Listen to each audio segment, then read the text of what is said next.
Hi hello नमस्कार. स्वागत आहे तुमचं नाशिककर कोमल या मराठमोळ्या यूट्यूब चॅनलवर. मंडळी, प्रत्येक महिन्यामध्ये अमावस्या पौर्णिमा या तिथी येत असतात.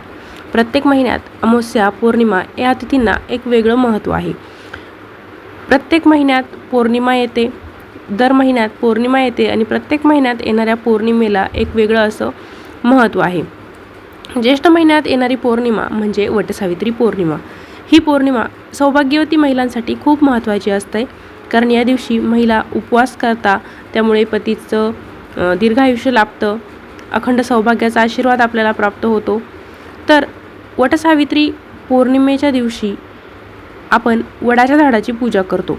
तर वडाच्या झाडाची पूजा वटसावित्री पौर्णिमेच्या दिवशी कशी करायची, कोणतं साहित्य वापरायचं, याबद्दलची सगळी माहिती मी तुम्हाला आजच्या व्हिडिओमध्ये सांगणार आहे.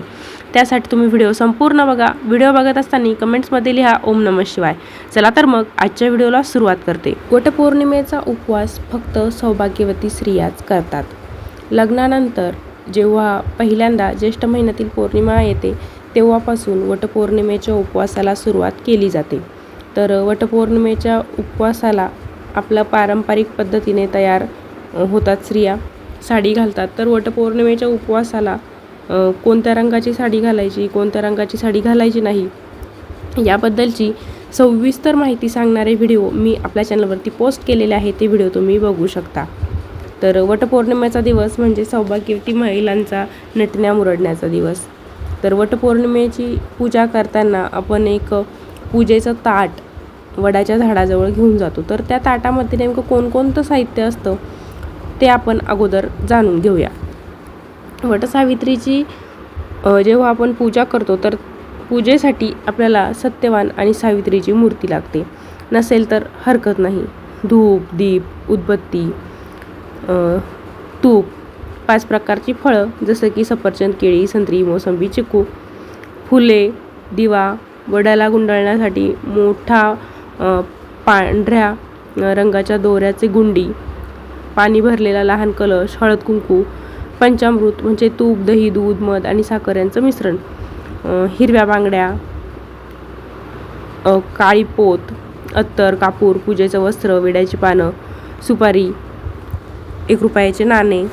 वटपौर्णिमेची पूजा ही भगवान शिव आणि माता पार्वती यांना समर्पित आहे. यंदाची वटपौर्णिमा 29 जून 2026 रोजी सोमवारच्या दिवशी आलेली आहे. तर वटपौर्णिमेची पूजा नक्की कशी करायची ते आपण जाणून घेऊया. वटपौर्णिमेच्या दिवशी सकाळी लवकर उठायचं. प्रत्येक सौभाग्यवती महिलांनी स्वच्छ वस्त्र परिधान करायचं आहे, नवीन साडी परिधान करायची आहे. पारंपरिक जी साडी असते म्हणजे शक्यतो पैठणी या उपवासाला घातली जाते. तर सकाळची नित्यकामं उरकून घ्यायचे आहे. आपले अंघोळ करताना आपले केस देखील धुवायचे आहे. नित्यकर्म उरकल्यानंतर आपले सौभाग्य अलंकार परिधान करायचे आहे. सौभाग्यवती महिलेने मला आणि माझ्या पतीला आरोग्य संपन्न दीर्घायुष्य लाभो असा संकल्प करायचा आहे. तर ही पूजा वडाच्या झाडाखालीच केली जाते. त्यासाठी वडाच्या झाडाखाली आपल्याला सर्व पूजेचं साहित्य घेऊन जायचं आहे. तिथे गेल्यानंतर प्रथम आपल्याला सुपारीच्या गणपतीची स्थापना करायची आहे. गणपतीची हळद कुंकू अक्षता वाहून पंचोपचार पूजा करायची आहे. मनोभावे गणपती बाप्पाला नमस्कार करायचा आहे. त्यानंतर सौभाग्य अलंकार वडाच्या झाडाला अर्पण करायचे आहेत. वडाच्या झाडाला हळद कुंकू व्हायचं आहे, आंबा व्हायचा आहे. त्यानंतर दूध साखरेचा नैवेद्य दाखवायचा आहे. धागा बांधायचा आहे वडाच्या झाडाला आणि तो धागा बांधून 7 फेऱ्या 7 प्रदक्षिणा मारायचा आहे. 7 प्रदक्षिणा मारत असताना आपल्याला तो धागा वडाच्या झाडाला गुंडाळायचा आहे आणि त्यासोबत हा मंत्र म्हणायचा आहे. सावित्री ब्रह्मवादिनी सर्वदा प्रिय भाषिनी तेन सत्यनमा पाही दुःख संसार सागरात अवियोगी यथा देव सावित्र्या सहितस्य ते अवियोग तथास्माक भूयात जन्म जन्मनी. हा मंत्र त्यासोबत आपल्याला म्हणायचा आहे. धूप, दीप, अगरबत्ती लावून वडाच्या झाडाची पूजा करायची आहे. जे 5 प्रकारची फळं आपण आणलेले आहे पूजा साहित्यात, ते सर्व साहित्य आपल्याला वडाच्या झाडाला अर्पण करायचं आहे. बऱ्याचदा जिथे आपण वटपौर्णिमेची पूजा करण्यासाठी साहित्य घेऊन जातो तिथे ब्राह्मण देखील आलेले असतात. तर तुम्ही त्यांना काही दक्षिणा देऊन त्यांच्याकडून म्हणजे ते सांगतील त्याप्रमाणे देखील पूजा करू शकता. पूजा झाल्यानंतर त्या ब्राह्मणाला नमस्कार करायचा आणि त्यांना मात्र आपण दक्षिणा देऊन टाकायची आहे.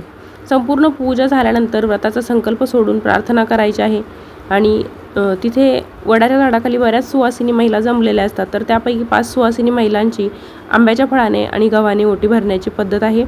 तर तशी तुमच्याकडे पद्धत असेल तर त्या पद्धतीने आपण तिथे 5 सुवासिनी महिलांची गव्हाने आणि आंब्याच्या फळाने ओटी भरायची आहे. भक्तिभावाने नमस्कार करायचा आहे आणि तिथे जमलेल्या महिलांना आपण थोडा थोडा साखरेचा प्रसाद देखील वाटायचा आहे. या व्रतामध्ये सत्यवान सावित्रीची कथा देखील वाचली जाते किंवा ऐकली जाते. तर तिथेच वडाच्या झाडाखाली बसून तुम्ही या व्रताची कथा वाचायची आहे किंवा ऐकायची आहे. वटपौर्णिमेच्या दिवशी आपण जेव्हा वडाच्या झाडाची पूजा करण्यासाठी जातो तर तिथे वडाच्या झाडाला आपण एक प्रार्थना करायची आहे. मला आणि माझ्या पतीला आरोग्यसंपन्न दीर्घायुष्य लाभू दे, धनधान्य, मुले, माझा प्रपंच विस्तारित आणि संपन्न होऊ दे, अशी वडाच्या झाडाला आपण हात जोडून प्रार्थना करायची आहे. कारण वडाच्या झाडाला दीर्घायुष्य लाभतं, त्यामुळे वडाच्या झाडाइतकं दीर्घायुष्य आपल्या कुटुंबाला देखील लाभो अशीच त्या वडाच्या झाडाला आपण प्रार्थना करायची आहे. तर या दिवशी उपवास करायचा असतो. उपवास करणाऱ्या महिलांनी फळांचं सेवन करायचं असतं. साबुदाण्याची खिचडी देखील या उपवासाला खायला चालते. हा उपवास सोडण्याच्या पद्धती प्रत्येक भागात वेगवेगळ्या आहेत. तुमच्या भागात जशी पद्धत असेल त्याप्रमाणे तुम्ही हा उपवास सोडू शकतात. बरेच जण त्या दिवशी संध्याकाळी हा उपवास सोडतात. बऱ्याच महिला दुसऱ्या दिवशी सकाळी हा उपवास सोडतात. तर तुमच्याकडे जशी पद्धत असेल त्या पद्धतीने तुम्ही वटपौर्णिमेचा उपवास सोडू शकता. लग्नानंतर जेव्हा पहिल्यांदा वटपौर्णिमा असते तर त्या नववधूंना थोडासा प्रश्न पडलेला असतो, अवघड व्रत वाटतं. तर लग्नानंतर पहिल्यांदाच तुम्ही वटपौर्णिमेचं व्रत करणार असाल तर कोणते नियम पाळायचे याबद्दलची देखील सविस्तर माहिती सांगणारा व्हिडिओ आपल्या चॅनलवरती उपलब्ध आहे. तर तो व्हिडिओ तुम्ही बघा, म्हणजे तुम्हाला देखील वटपौर्णिमेचं व्रत अजिबातही अवघड वाटणार नाही. तर मंडळी, असा होता आजचा व्हिडिओ. आजच्या व्हिडिओमध्ये आपण वटपौर्णिमेचा उपवास कसा करायचा, वडाच्या झाडाची पूजा कशी करायची, कोणते साहित्य आपल्याला लागतं याबद्दलची माहिती जाणून घेतलेली आहे. व्हिडिओ आवडला असेल तर लाईक करा, जास्तीत जास्त सौभाग्यवती महिलांमध्ये शेअर करा. अजून आपल्या चॅनलला सबस्क्राईब केलं नसेल तर धार्मिक, आध्यात्मिक तसेच सणावारांचे व्हिडिओ बघण्यासाठी आजच नाशिककर कोमल या मराठमोळ्या यूट्यूब चॅनलला सबस्क्राईब नक्की करा. त्याशेजारी एक बेल आयकॉन आहे, त्याच्यावरती देखील क्लिक करा, म्हणजे नवीन व्हिडिओंचे अपडेट तुम्हाला नोटिफिकेशनद्वारे मिळतील आणि तुमच्याकडून नाशिककर कोमल या मराठमोळ्या यूट्यूब चॅनलवरचा एकही व्हिडिओ मिस होणार नाही. पुन्हा भेटूया अशाच एका नवीन व्हिडिओसोबत. धन्यवाद.